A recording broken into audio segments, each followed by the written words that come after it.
ماجد صاحبي فتح مطعم جديد اسمه ليلى وعزمني عليه، وانا بصراحه لقيت ان ما ينفعش اكل كده وانتوا تتفرجوا عليا. فاحنا يا عم ماجد هنجي لك في رمضان، هنقضي رمضان كله عندك. اكيد تشرفوني. حبيبي، كل اكله هنحكي تاريخها ونعرف ازاي دخلت مصر وصنعت ازاي ومين اصلا اللي بدعها. خليكم معانا، هتشوفوا حلقات كتير جدا طالعه من مطعم ليلى، اكل تحفه لازم تيجوا تجربوه. يلا تعالوا.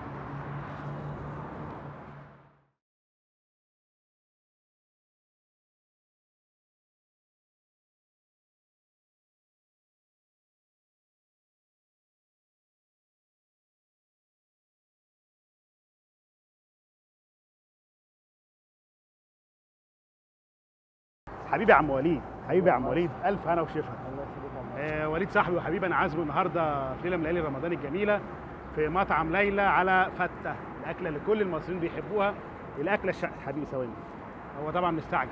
الاكله الشعبيه اللي احنا اكلناها الفقراء والاغنياء وكل الناس بياكلوها.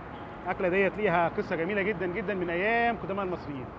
نسيب عم وليد ياكلها وانتوا ركزوا، ثواني حبيبي انت. وانتوا ركزوا معايا في الحدوته، وانت ركز معايا ركز معايا. الفته دي قرديح ولا بلحمه؟ لا لحمه طبعا. الف هنا وشفا.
ايه الحلاوه دي؟ ايه الحلاوه دي؟ عجبك الاكل؟ صح. مطعم ليلى بيقدم وجبات حلوه جدا وبيقدم اكلات طعمها في منتهى الجمال. طبعا احنا اكيد انت سمعت الحكايه. اه. الحكايه احلى ولا الطعم احلى؟ الاثنين حلوين. الاثنين حلوين. بنشكر مطعم ليلى لتاني مره ان هو بيستضيفنا في البرنامج في رمضان وبيقدم لنا الوجبات ديت.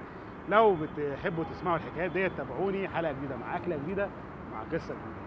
سنه وانتم طيبين ورمضان كريم. السلام عليكم.